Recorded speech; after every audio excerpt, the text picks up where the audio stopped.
Hello students, welcome to premier institute science. और कैसे हैं आप लोग? चलिए स्टार्ट करें फिर अपन। ठीक है, तो जैसा मैंने लास्ट क्लास में बोला था आपसे कि हम लोग बात करेंगे किस पर, लॉरेंज फोर्स पर। ठीक है, आप बेटा लॉरेंज फोर्स को बड़े अच्छे से समझना। क्यों? एग्जाम में एक न्यूमेरिकल कंफर्म है, इसमें से आएगा ही आएगा। ठीक है, तो देखो लॉरेंज ने क्या देखा। तो लॉरेंज ने एक्चुअल में इन्होंने कैसे महसूस कैसे किया, देखो समझो। इन्होंने देखा या इन्होंने बोल दिया हमसे बाद में कि when ever a magnetic field, या ऐसे कर लेते हैं हम, when ever A charge particle enters in a region of uniform magnetic field, then it will experiences a force. It is known as Lorentz force. तो सिंपल सा क्या हुआ कि जब कोई चार्ज पार्टिकल किसी यूनिफॉर्म मैग्नेटिक फील्ड में entry करता है तो उस पर एक फोर्स एक्ट करता है। उस फोर्स को हम लोग क्या बोलते हैं? Laurent force. ठीक है, ये लॉरेंट ने महसूस किया था। अब उन्होंने कोई डेरिवेशन वगैरह कुछ नहीं, सीधे फॉर्मूला हम लोग को दिया। तो लॉरेंट फोर्स का जो फॉर्मूला है वो बनता है F is equal to Q we we sine of theta. ये आ गया मेरे पास लॉरेंट फोर्स का फॉर्मूला। मैं एक एक करके टर्म को सेट कर देता हूं। क्यू चार्ज पार्टिकल हो गया। ठीक है, अब याद रखना इन्होंने जो काम किया था वो पॉजिटिव चार्ज पार्टिकल के लिए। हम न्यूमेरिकल करते समय कोई टेंशन नहीं, नेगेटिव पे भी अप्लाई करेंगे। बाद में क्या चेंज करना है मैं बता दूंगा। ये उसका क्या आ जाएगा, मैग्नीट्यूड पुट करना है तो स्पीड है, वरना वेलोसिटी है, इंटेंसिटी ऑफ मैग्नेटिक फील्ड, और ये आ गया कौन? Angle theta. ठीक है, अब ये लॉरेंट फोर्स जो हमारे पास बन के तैयार हुआ, बस आप एक चीज याद रखना, अगर चार्ज पार्टिकल रेस्ट कंडीशन में लॉरेंट फोर्स एक्ट नहीं करेगा, ये केवल मूविंग चार्ज पे ही एक्ट करेगा। क्योंकि कंडीशन ही यही थी कि if A charge particle enters कब करेगा? जब स्पीड होगा। तो आप जब न्यूमेरिकल करें तो इस चीज का ध्यान रखना, अगर चार्ज पार्टिकल के पास स्पीड नहीं है, कोई लॉरेंट फोर्स उस पर अप्लाई नहीं करेंगे, वो मैग्नेटिक फील्ड में रखा है तो रखा ही रहने दीजिए, आप उस पर फोर्स का वैल्यू 0 कर दीजिए। अब मैंने यहां देखा तो लॉरेंट फोर्स आ गया F is equal to Q V sine theta. इन्होंने कहा इसका वेक्टर फॉर्म दीजिए, चलिए वेक्टर फॉर्म दे देते हैं। तो ये वेक्टर फॉर्म आया मेरे पास। तो वेक्टर फॉर्म आता है बेटा F vector is equal to Q, और ये बनेगा मेरे पास वेलोसिटी क्रॉस मैग्नेटिक फील्ड। ये आ गया इसका वेक्टर फॉर्म। अब वेक्टर फॉर्म आने के बाद फिर हमसे बोला जाता है, तो लॉरेंट ने बताया था जो इस फोर्स का डायरेक्शन है वो हम लोग फ्लेमिंग लेफ्ट हैंड रूल से फाइंड करते हैं। ये आपके समझने की चीज है, 12th क्लास के वालों बच्चों के लिए बहुत ज्यादा जरूरी है। तो इन्होंने बताया कि इसका डायरेक्शन कैसे फाइंड करेंगे। तो इसका डायरेक्शन हम फाइंड करेंगे फ्लेमिंग लेफ्ट हैंड रूल से। बेटा ये रहा फ्लेमिंग लेफ्ट हैंड रूल। कैसे? देखो, इंटेंसिटी ऑफ मैग्नेटिक फील्ड, ये इंटेंसिटी ऑफ मैग्नेटिक फील्ड है, motion of positive charge particle पे, ये रहा motion of positive charge particle. तो ये थंब इंडिकेट करता है किसको? डायरेक्शन ऑफ फोर्स को। फिर एक बार देखो, intensity of magnetic field, motion of positive charge particle, और ये कौन आ गया? फोर्स। अब देखो फील्ड और वेलोसिटी, फील्ड और वेलोसिटी के मिडिल का एंगल चेंज होता रहेगा। तो ये जो एंगल थीटा है ना, वो है फील्ड और वेलोसिटी के मिडिल का एंगल। जबकि फोर्स जो है वो हमेशा फील्ड के भी कैसा? परपेंडिकुलर, वेलोसिटी के भी कैसा? परपेंडिकुलर। ठीक है, तो ये वेलोसिटी और फील्ड दोनों के परपेंडिकुलर होगा, ये चेंज नहीं होगा। एंगल चेंज जो होता है वो इन दोनों के बीच का एंगल चेंज होता है। तो ये जो एंगल थीटा गिवन है वो यहाँ है। अगर मैं आपको डायग्राम से दिखाना चाहूँ तो मान लीजिए ये मैंने एंगल बी बना दी, ये बी बना दिया, ये मैंने वेलोसिटी दिखा दिया, ये एंगल थीटा, और ये आ गया हम, ये किसको रिप्रेजेंट करेगा? फोर्स को। तो इतना इन्होंने लॉरेंट फोर्स हमें बना के दिया। अब कभी कभी न्यूमेरिकल में बोला गया कि भाई अगर इलेक्ट्रिक फील्ड भी प्रेजेंट करा दिया जाए मैग्नेटिक फील्ड के साथ साथ, तब क्या फॉर्मूला होगा? ठीक है, तो भाई अपन दोनों को लगा सकते हैं, है ना, टेंशन नहीं है। क्यों नहीं लगा सकते? क्योंकि हमें मालूम है इलेक्ट्रिक और मैग्नेटिक फील्ड एक दूसरे के कैसे होते हैं? परपेंडिकुलर। और वेलोसिटी बेटा उसके भी परपेंडिकुलर। तो तीनों परपेंडिकुलर है तो अपन अप्लाई कर सकते हैं। तो मैंने अप्लाई कर दिया। जब मैं अप्लाई करूंगा तो उस समय F इज इक्वल टू, एक तो इलेक्ट्रिक फील्ड की वजह से फोर्स कितना? QE, फिर मैग्नेटिक फोर्स की वजह से कितना? QVB sine theta. याद रखना, अगर चार्ज पार्टिकल इस कंडीशन में रेस्ट में है तो केवल इलेक्ट्रिक फील्ड काम करेगा, मैग्नेटिक फील्ड काम नहीं करेगा। काम नहीं करेगा का मतलब है फोर्स नहीं लगाएगा, ऐसा नहीं कि B का वैल्यू 0 हो जाएगा। अब इन्होंने कहा ठीक है मेरे को न्यूमेरिकल बनाने हैं, फॉर्मूला आ गया। इन्होंने कहा नहीं वेक्टर फॉर्म में दे दो। चलिए आपको वेक्टर फॉर्म में भी दे देते हैं। Q को बाहर बुला लेता हूं मैं, ये आ गया E वेक्टर, और ये आ गया वेलोसिटी क्रॉस फील्ड। तो मेरे न्यूमेरिकल करने के लिए लगभग मैंने सारे फॉर्मूले बना के रख दिए। तो ये था मेरा लॉरेंज फोर्स। तो मैंने आपको क्या बताया, लॉरेंज न्यूमेरिकल को क्या बताया, whenever a charged particle enters in a region of uniform magnetic field then it will experiences a force, it is known as Lorentz force। Formula QV sin theta, कैसी quantity है, vector quantity, सबको मालूम ही है। Direction कैसे find करेंगे, Fleming left hand rule से find करेंगे। चलिए अब हम इसको अप्लाई करते हैं बेटा, इसमें केसेस बनाते हैं एंगल को चेंज कर करके। तो अब मैं केसेस बनाने जा रहा हूं इसमें, और हमें केसेस पे ज्यादा ध्यान देना है, न्यूमेरिकल कंफर्म है। सबसे पहले मैंने फर्स्ट केस लिया, ये आ गया मेरा फर्स्ट केस। फर्स्ट केस में मैंने लिया हुआ है theta is equal to 0 degree और 180 डिग्री। कहने का मतलब है हम चार्ज पार्टिकल को बेटा या तो फील्ड के पैरेलल भेजेंगे, नहीं तो कैसा भेजेंगे, एंटी पैरेलल। तो या तो पैरेलल नहीं तो एंटी पैरेलल। तो आपको समझाने के लिए सपोज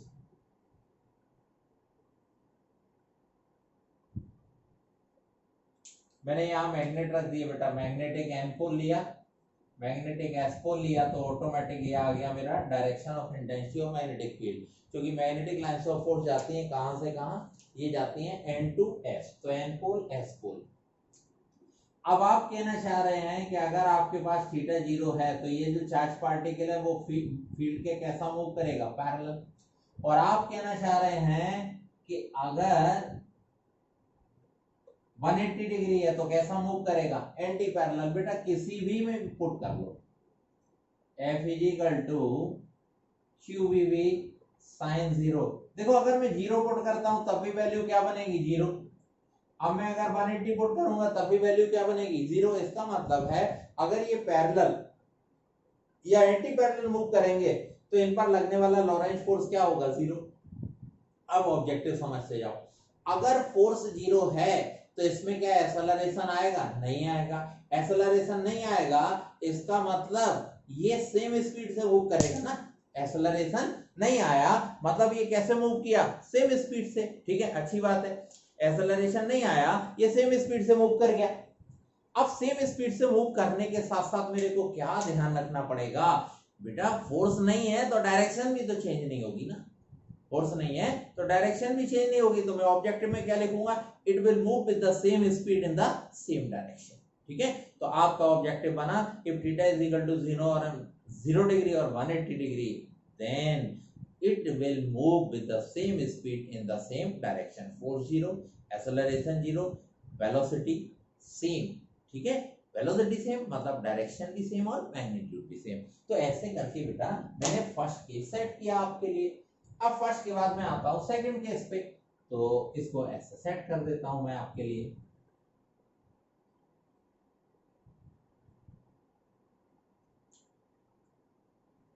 ये लिया मैंने second case. Second case theta is equal to 90 degree, मतलब मैं चार्ज पार्टिकल को एंट्री कराऊंगा और कैसे, मैग्नेटिक फील्ड के perpendicular. Most IMP case, numerical confirm, exam कोई सा भी हो, चाहे 12th हो, चाहे आईआईटी हो, चाहे नीट हो, बिना इसके पेपर तैयार नहीं होगा, समझो ध्यान से। मैग्नेटिक फील्ड क्रॉस, क्रॉस का मतलब कहां गया, वर्टिकली डाउनवर्ड। ये बेटा मैंने मैग्नेटिक फील्ड दिखा दिया क्रॉस लगा के। अब देखो सपोज ये मेरे पास एक चार्ज पार्टिकल है, मैं क्लियर दिखाऊंगा, प्लस क्यू आया। इस प्लस क्यू को मैंने मैग्नेटिक फील्ड में भेजा। अब मैंने कैसे भेजा हुआ है, मैंने इसको भेजा हुआ है मैग्नेटिक फील्ड के परपेंडिकुलर। आप सब समझो, फ्लेमिंग लेफ्ट हैंड रूल। ये कौन गया, ये गया बेटा मेरे पास कौन, मैग्नेटिक फील्ड का डायरेक्शन। ये कौन आया, motion of positive charge particle. Force कहां लग रहा है, अप में। क्योंकि पार्टिकल कहां जा रहा है, हॉरिजॉन्टल में, तो फोर्स की वजह से एकदम नहीं ऊपर भाग जाएगा, ये धीमे धीमे बेंड करेगा। क्योंकि इधर भी वेलोसिटी है ना, तो इधर भी तो टेंजेंशियली फोर्स काम कर रहा है ना। अब ये लॉरेंज फोर्स कहां एक्ट करेगा, अप में, तो इसकी वजह से ये धीमे धीमे बेंड करेगा, और धीमे धीमे बेंड करेगा तो किसको फॉलो करेगा, सर्कुलर पाथ को फॉलो करेगा। तो इस केस में बेटा ये सर्कुलर पाथ को फॉलो करता है। बात समझ में आ गई। इस सर्किल का रेडियस क्या हो गया, स्मॉल आर। तो अगर हम चार्ज पार्टिकल को भेज देते हैं कैसा, मैग्नेटिक फील्ड के परपेंडिकुलर, तो ये क्या फॉलो करेगा, it will follow a circular path. अब फ्लेमिंग लेफ्ट हैंड रूल से मैंने फोर्स बताया ना। अब ये सर्कुलर पाथ को फॉलो किया मैंने, प्रैक्टिकली आपको पूरा बताया। फील्ड, मोशन, फोर्स, एकदम नहीं मुड़ेगा, धीमे धीमे मुड़ेगा। धीमे धीमे मुड़ेगा तो कौन बना, सर्किल। सर्कुलर पाथ को फॉलो कर गया। मेरे को फॉर्मूले डेवलप करने हैं, बिल्कुल डेवलप करता हूं मैं। अब इस केस में जो फ्लेमिंग आपका, फ्लेमिंग है ना, फ्लेमिंग ने बताया फोर्स ये रहा। अब ये फोर्स कहां एक्ट कर रहा है बेटा, ये फोर्स एक्ट कर रहा है towards the centre of the circle. अब टुवर्ड्स द सेंटर है तो किस में कन्वर्ट होगा, सेंट्रीपिटल फोर्स में कन्वर्ट होगा। तो मैंने अप्लाई कर दिया, तो अब मेरे पास देखना q we we sine 90 sine 91, तो ये कन्वर्ट हुआ किस में, centripetal force m v square by r में। मैंने एक वेलोसिटी कैंसिल मार दिया, तो मेरे को r इज इक्वल टू क्या मिलता है, r is equal to m b by q b. r is equal to m b by q b. बेटा ये सर्कुलर पाथ का क्या आ गया, रेडियस। ये सर्कुलर पाथ का क्या आ गया, रेडियस। अब आप 100% नोट कर लो, कोई ऐसा एग्जाम नहीं हो सकता जिसमें r के फॉर्मूले पे न्यूमेरिकल ना पूछा जाए। आप लास्ट ईयर के 10 ईयर के पेपर उठा के देख लो, आना ही आना है, इसलिए आप इसको तैयार करके रखना। 12th वाले लोग आप पूरा डेरिवेशन तैयार रखो, न्यूमेरिकल तैयार रखो, कॉम्पिटिटिव वाले तैयार रखो, न्यूमेरिकल आना ही आना है। अब जो ये आना ही आना है तो इतने से फॉर्मूले पे थोड़ी ना आएगा, सारी पॉसिबिलिटी देखनी पड़ेगी। तो इसकी जितनी पॉसिबिलिटी है मैं सारी पॉसिबिलिटी पे आता हूँ बेटा। R इज इक्वल टू क्या होगा, R इज इक्वल टू सबसे पहले कौन बना, m b by q b. अब m इंटू बी कौन है, लिनियर मोमेंटम। तो लिनियर मोमेंटम मैंने p बाय क्यू बी ले लिया, ठीक है। अब वर्क पावर एनर्जी में आप पढ़े हुए हैं, आपने पढ़ा है वर्क पावर एनर्जी में k is equal to p square by 2s of m, linear momentum and kinetic energy relation. तो p बराबर कितना आ गया, p बराबर आ गया under root of 2s of km divided by कौन, qv। अब चार्ज पार्टिकल को काइनेटिक एनर्जी कहां से मिलती है, तो इलेक्ट्रोस्टैटिक्स चैप्टर में आपने पढ़ा हुआ है, काइनेटिक एनर्जी चार्ज पार्टिकल को q इनटू डेल्टा v से मिलती है। तो मैंने अप्लाई कर दिया, तो अब ये मेरे को मिला under root 2s q into delta v into m divided by कौन, qv।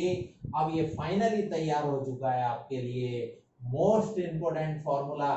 ऐसा हो नहीं सकता यहां से न्यूमेरिकल ना आए, तो इस पे सबसे ज्यादा प्रैक्टिस करेंगे। न्यूमेरिकल करते समय याद रखना, अगर इन्होंने बोला हुआ है चार्ज पार्टिकल का वेलोसिटी सेम है इसको उठाओ, मोमेंटम सेम है इसको उठाओ, काइनेटिक एनर्जी सेम है इसको उठाओ, और पोटेंशियल डिफरेंस सेम अप्लाई किया इसको उठाओ, सारे फॉर्मूले ऑटोमेटिकली काम करते रहेंगे, ठीक है। अब मैंने यहां देखा कि मेरे पास रेडियस तो आ गया, अब मेरे को इसका टाइम पीरियड चाहिए। तो मैंने कहा टाइम पीरियड, तो टाइम पीरियड चाहिए, टाइम बराबर डिस्टेंस बाय क्या, स्पीड। डिस्टेंस कितना बनेगा, 2 पाई are.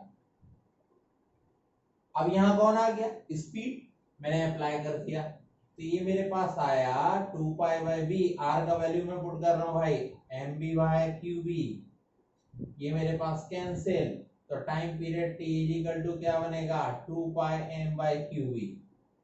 Time period t is equal to 2 pi m by q b. Time period आ गया। किसी ने कहा नहीं मेरे को फ्रीक्वेंसी चाहिए, ठीक है, फ्रीक्वेंसी क्या होता है, 1 बाय टाइम पीरियड, तो मैं फ्रीक्वेंसी भी रख देता हूं। तो फ्रीक्वेंसी क्या बनेगा, qv divided by 2 pi m।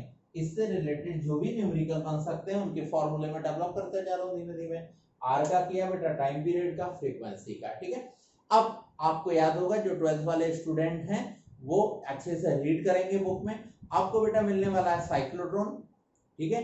तो रियल में ये साइक्लोट्रॉन का ही डेरिवेशन में कर रहा हूं, ऑब्जेक्टिव के फॉर्म में हमसे पूछा जाता है साइक्लोट्रॉन क्या करता है, ठीक है। तो इतना याद रखना, it is used to accelerate the positive charge particle। Cyclotron एक ऐसी डिवाइस है जो कि पॉजिटिव चार्ज पार्टिकल को एक्सेलरेटरी मोशन देता है, ठीक है, एक्सेलरेटरी मोशन देता है। और ये सारे डेरिवेशन उसी के हैं, और जो 12th पास आउट स्टूडेंट है उन्हें तो सारी चीजें क्लियर ही है, ठीक है। तो अभी मैंने आर का निकाला, टाइम पीरियड निकाला, फ्रीक्वेंसी निकाल दिया। अब फ्रीक्वेंसी के साथ साथ मेरे से 2 और ऑब्जेक्टिव पूछे जाएंगे, मैं उनकी भी तैयारी कर लेता हूं। अब फ्रीक्वेंसी के साथ साथ मेरे से 2 जो और ऑब्जेक्टिव पूछे गए, उनमें मेरे से बेटा और क्या क्या पूछा गया, उन्होंने कहा बताओ जब ये सर्कुलर पाथ पे मूव कर रहा है तो मूविंग कंडीशन में इसके पास काइनेटिक एनर्जी कितनी है। तो मूविंग कंडीशन में काइनेटिक एनर्जी क्या है, हाफ एम बी स्क्वायर। अब मैंने इस फॉर्मूले में आके वेलोसिटी उठा लिया यहां से, तो काइनेटिक एनर्जी मूविंग कंडीशन में हाफ आया, एम आ गया, v square, q square v square r square divided by कौन आ जाएगा, नीचे मेरे पास m स्क्वायर, फाइनली मैंने उड़ा दिया। तो मूविंग कंडीशन में kinetic energy q square v square r square divided by कौन आ गया, ट्वाइस ऑफ m, ये भी मैंने दे दिया।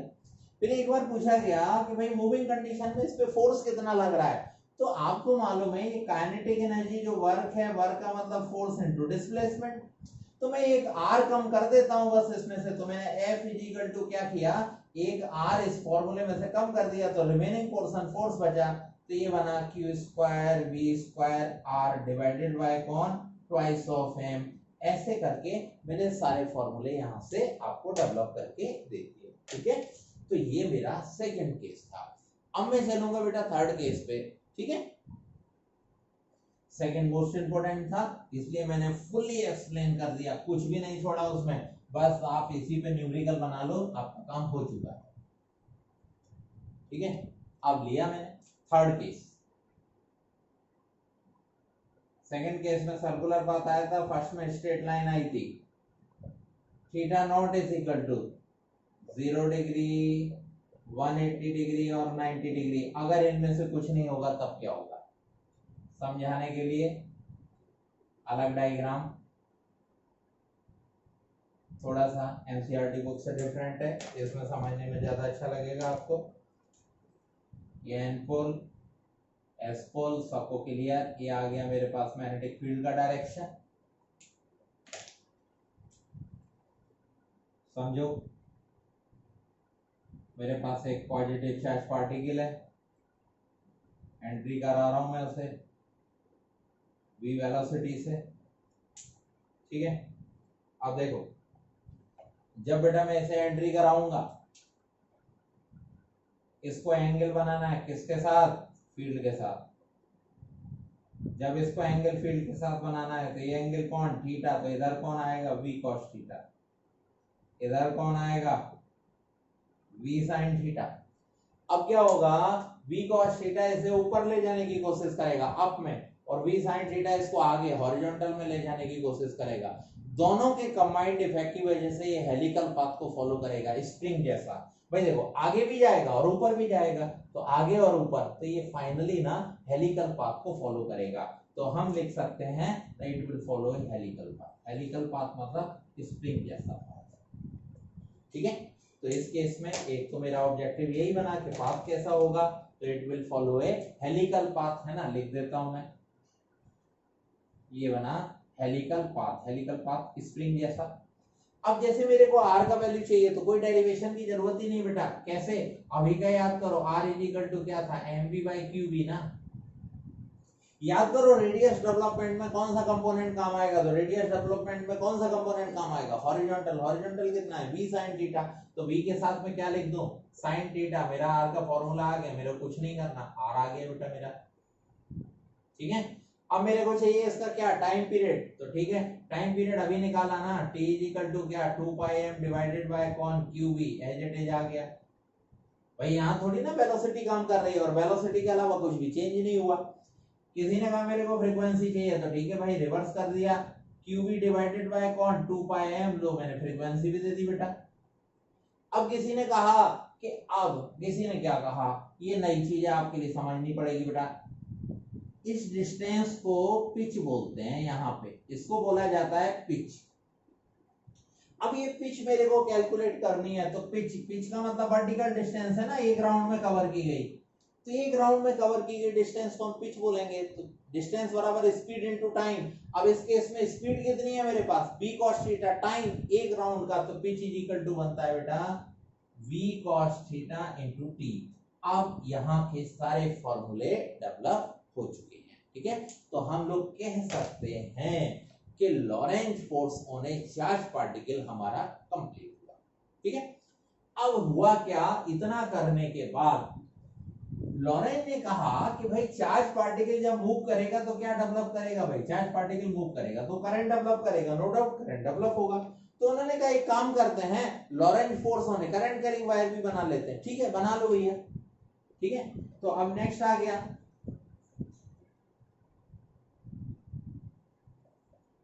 Laurent force on a current, है ना, कैरिंग वायर। अब लॉरेंज फोर्स होने करंट कैरिंग वायर, आपको कुछ नहीं करना, जैसे चार्ज पार्टिकल मैग्नेटिक फील्ड में आप भेजते थे, आज एक करंट कैरिंग वायर को मैग्नेटिक फील्ड में रख दो, बस एंगल बनाते हुए, चार्ज पार्टिकल मैग्नेटिक फील्ड में एंगल बनाते हुए जाता था, आप वायर को एंगल बनाते हुए रख दीजिए। तो इन्होंने कहा कुछ भी नया नहीं करना। अभी आपके पास क्या था, अभी आपके पास क्यूबी भी साइन थीटा था ना, क्यू की जगह कौन आया, आई इंटू टी आ गया। वेलोसिटी, वेलोसिटी की जगह, अब मेरे को देखो सारी चीजें आई में कन्वर्ट करनी है।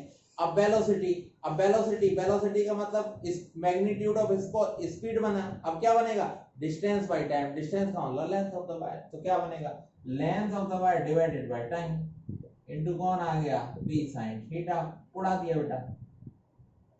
F इज इक्वल टू कौन, ILV sin ऑफ थीटा, आ गया Lorentz force on a current carrying wire. अब मेरे से पूछा जाएगा भाई डायरेक्शन बता दीजिए, तो पहले डायरेक्शन कहां से आई, फ्लेमिंग लेफ्ट हैंड रूल से, आज भी डायरेक्शन कहां से आएगी, फ्लेमिंग लेफ्ट हैंड रूल से। बस चेंज क्या होगा, पहले भी ये क्या था, intensity of magnetic field direction, आज भी होगा।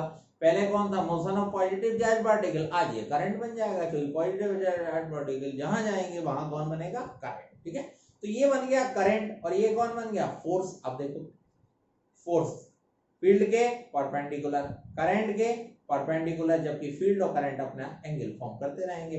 बना दिया मैंने, मेरे को क्या टेंशन है बेटा, ये बना फील्ड, ये बना करंट, मिडिल का एंगल थीटा, और फोर्स आ गया इनके परपेंडिकुलर। ठीक है, तो इतनी चीजें मेरी कंप्लीट हो गई है ना। अब हम लोग इसके बाद बात करने वाले हैं force between two parallel current.